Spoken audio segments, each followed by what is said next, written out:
everybody on the vinyl community, John here again. I watched last night a video put up by Bill in the Vinylverse. He did an ABC of Prog, where he showed a Prog album by a band according to each letter of the alphabet. And I thought that was quite a fun challenge, and straight away I started thinking, oh, what would I use? So I've just been pulling out records now. I think I've got most of them down. The only letter that I haven't covered, I'll say this up front, is X. I just don't have anything.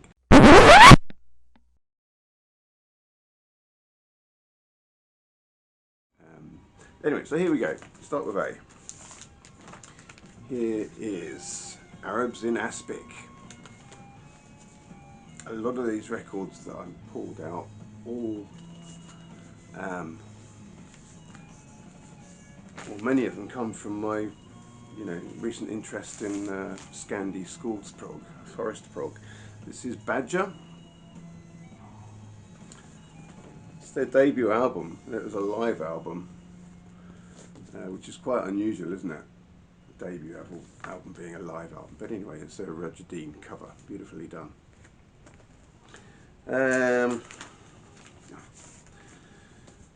So Carmen. I just picked this up, was it last year or the year before? Kind of a flamenco style prog record. Recommend it. Lovely record that is. Now, The Accord.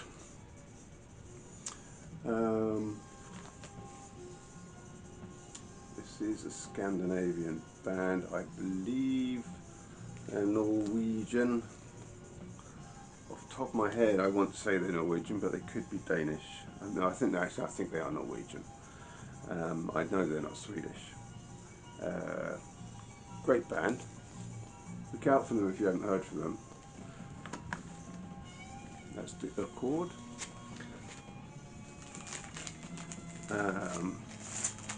Long lost, forgotten classic.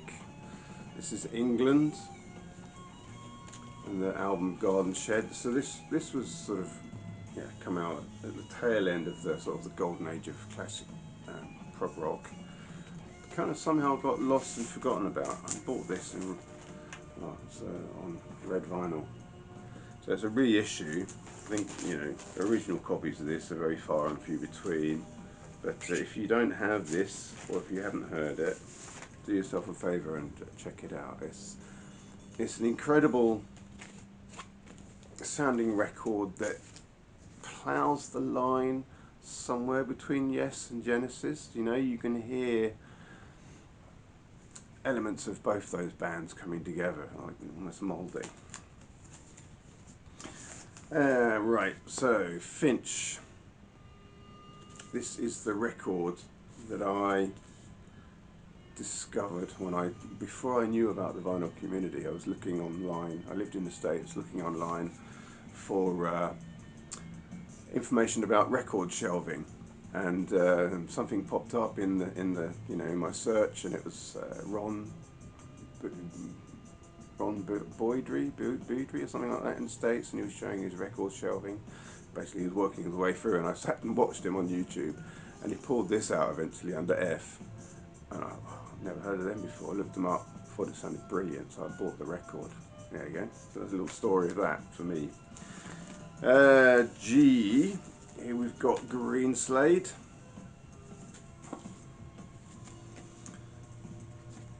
They get an awful lot of attention in the vinyl community. Just not Green Slade, but brilliant record. This is Home, Alchemist. It's their sort of third album, and it's the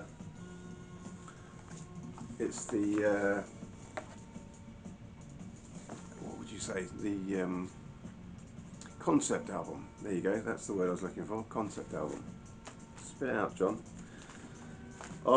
Now one of my favourite bands. This is It Bites. This is their comeback album that they made. Is it 28? So yeah, 2008 this came out, and I thought that It Bites had kind of come to an end. There was nothing doing with them ever again, and lo and behold, they come out and brought this amazing record out. Really, really good. So they got this guy John Mitchell to replace Frank Dunnery, and he did a superb job. Recommend that record. Listen out for it. Okay, Jonesy. First heard about these, I saw Derek Higgins show Jonesy record. I think it's actually this one on his channel. And Derek's not particularly a prog person, but he does, show diverse amounts of types of records, and he does show some really good prog sometimes. And we showed this. I thought, oh, gotta check them out, and I did. And yeah, lo and behold, Jonesy are a great band. You could be forgiven for thinking they were Welsh with the name like Jonesy, because Jones is a very typical Welsh name, but they're not. There you go. Okay, so this is the band, coincidentally, Chino, that started it all off. Not this album, but this band Chino is basically John Beck, who's the keyboard player in It Bites, and he worked together with John Mitchell on the first album by Chino. And yeah, they formed such a bond that John Beck asked him to join It Bites, and it turned out that John Mitchell was a huge fan of It Bites, so he said, yep. He snapped up that offer and did it, and that's delivered some great music. Now this is a record, I can't pronounce their name, I think it's Italian. No, I can't even read it, to be honest with you, that swirly writing, but it begins with L. Beautiful record. It's quite an interesting illustration. Here we go.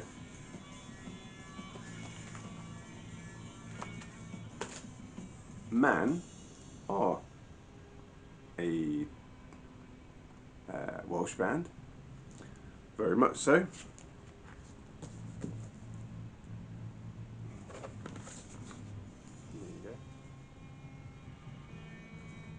Nectar.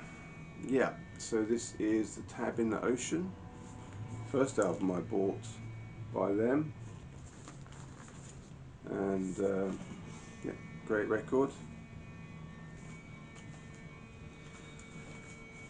Finnish band called Orn. So here's the cover. It's kind of a really cool cover, this one. Insert. And Orn are very dark sounding, incredible band. I'll show you the inside.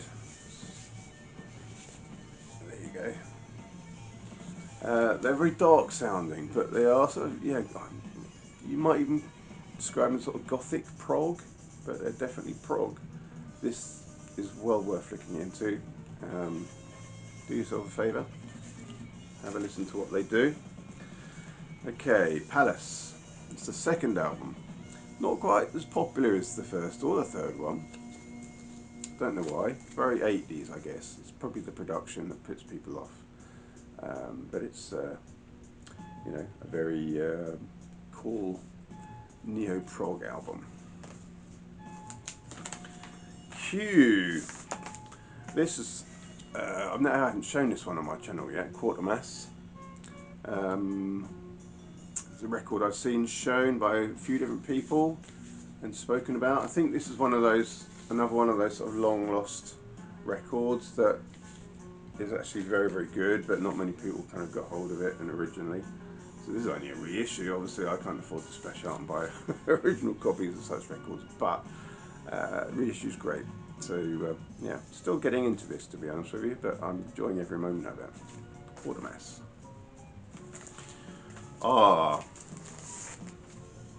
Gone for Rush. There you go. A Farewell to Kings. I didn't plan on this, but so many of these albums I pulled out all got gatefold sleeves. Maybe that's a prog thing, perhaps, I'm not sure. Now, S. There you go. Shylock, another gatefold sleeve, French band.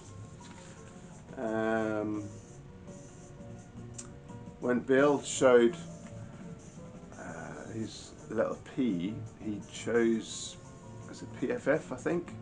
A German sort of krautrock band, really very good, and they're often quoted as being a big influence on one of my favourite bands, which is Englagord. Well, Shylock is another one of those bands that is often quoted as being a huge influence on Englagord. So that's what I'm listening to at the moment. There you go. So for T, I'm going to go with Tangerine Dream. There you go. One of the better known records. Rubicon.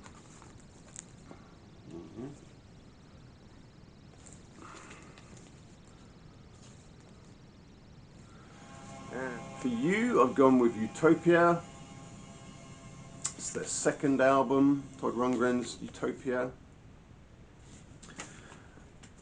V, here's an unusual one. I don't believe anyone on the vinyl community has this. It's a Danish band called Verket. A few years ago, when I was doing my series on Scandi Skogs Prog, which is Scandinavian woodland prog, you know, it's got a very sort of woody kind of flavour to a lot of the music they do in Scandinavia, progressive rock. I wanted desperately an album from Denmark, and Denmark are more, they generally do more sort of space rock type stuff, but they don't really do so much of the Skogs prog. This is as close as I could find. Quite an obscure band, it's called Verket, and this is the first album called Jealousy Hits. What can I say? It's not a brilliant album. I got it really just for the completion, so I've got a Danish band that I can say, yes, that's Skogs prog.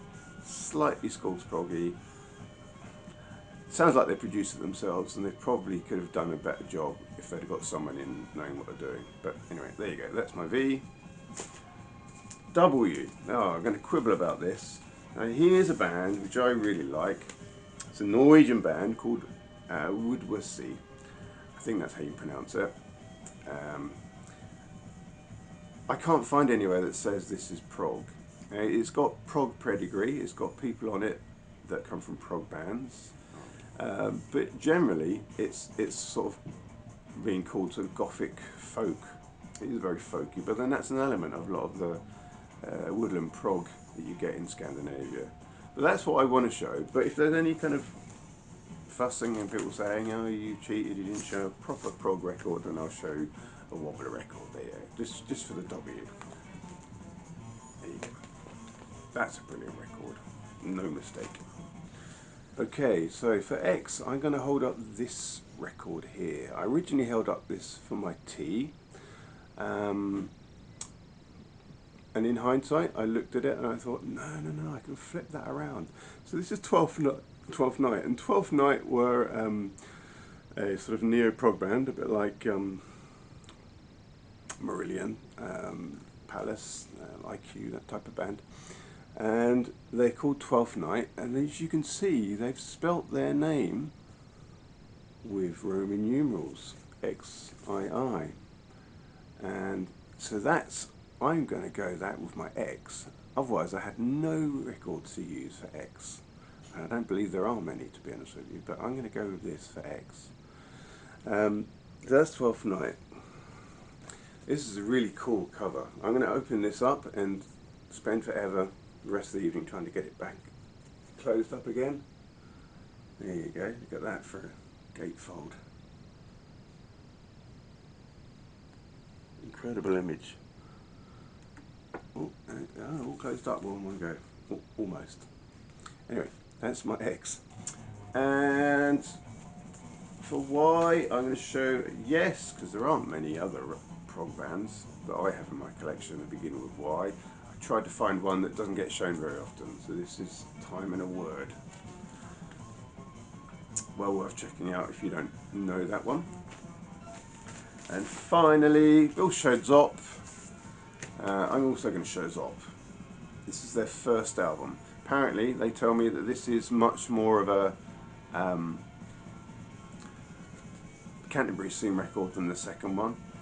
Still, anyway, there you go. So that's Zed. So that brings me to the end of the alphabet. Thank you very much for watching, everybody. I really enjoyed this. It was a lot of fun. It gave me a lot to think about. Yeah, Bill's suggesting this could become sort of a thread, so I'm going to throw down the gauntlet to anyone that's willing to have a go at this. There are those that would do it very, very well, I'm sure. There's probably a few out there that wouldn't really even give it a chance because they think they might struggle. But anyway, thank you very much for watching, everybody. Check out my next video. Bye.